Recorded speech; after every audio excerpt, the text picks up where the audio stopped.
and it's dismembering the steel structure.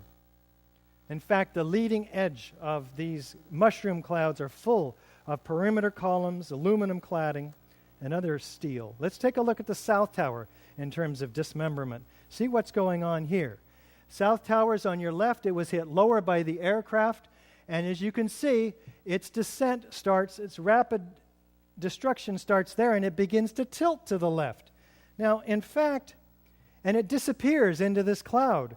We would expect to see this building, which is already tilted at 22 degrees and continuing its angular momentum, off-center of the building below it. How can it crush it symmetrically at free fall speed when it's already off-center? And we don't see it either mangled up in some heap at the bottom down on the pavement. It's been completely dismembered. Let's take a look from below, though, because I'm not quite convinced. We have asymmetrical damage, and yet there's this symmetrical destruction occurring underneath the cloud all the way around the building like the firemen saw, even though this top mass has already fallen over. Free fall speed. Doesn't make sense to me. Steel frame structure was completely dismembered. There are no large chunks of building, only those shards that we saw of the perimeter structure. Does it look like a gravitational collapse to you?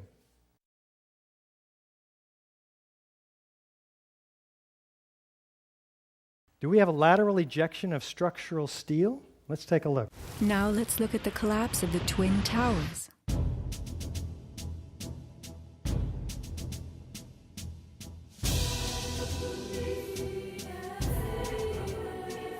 We are seeing explosions rather than implosions, a first in demolition history. A sequenced rumble becomes a roar as debris is thrown outward. The damage is not contained. Windows are blown from neighborhood buildings. What kind of energy enabled this? Would fire hurl metal and concrete sideways into the air? Here, a chunk of steel was flung 400 feet, wedging itself deep into 3 World Financial Center on Vesey Street. A FEMA photographer taking pictures of Ground Zero wondered why so many steel beams were jutting from neighborhood buildings. What shot pieces of the towers all the way across the street?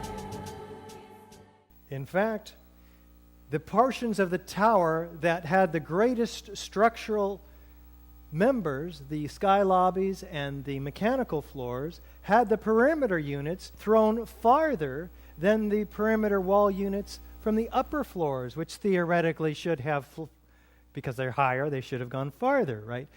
No, these perimeter units landed on the Winter Garden 600 feet away. Let's take a look at the physics of this. Girders weighing several tons were found 600 feet from the base of the North Tower.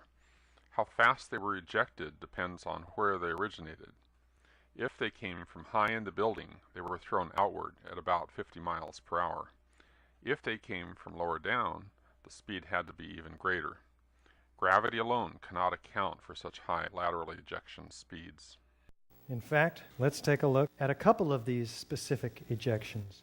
Using special software, we can analyze motion on video clips frame by frame.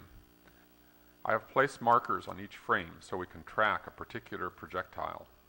From the markers, we can get a data table and plot various graphs.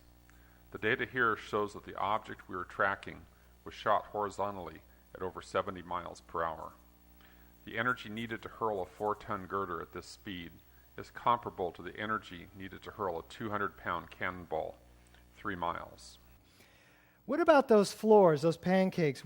This is a pancake collapse. We're looking for some pancakes down below. This is a 7-story lobby. There's about 2 or 3 stories of stuff in there. We'll take a look at that stuff, but what I'm looking for is 110 floors with this kind of metal decking underneath 4 and 5 inches thick of concrete. An acre in size, each of them. 110 acres of these. How many floors do we find down at the bottom? Not 50? Not 10, not even 1. We don't even find metal decking down there, or concrete. There's hardly any macroscopic chunks of concrete.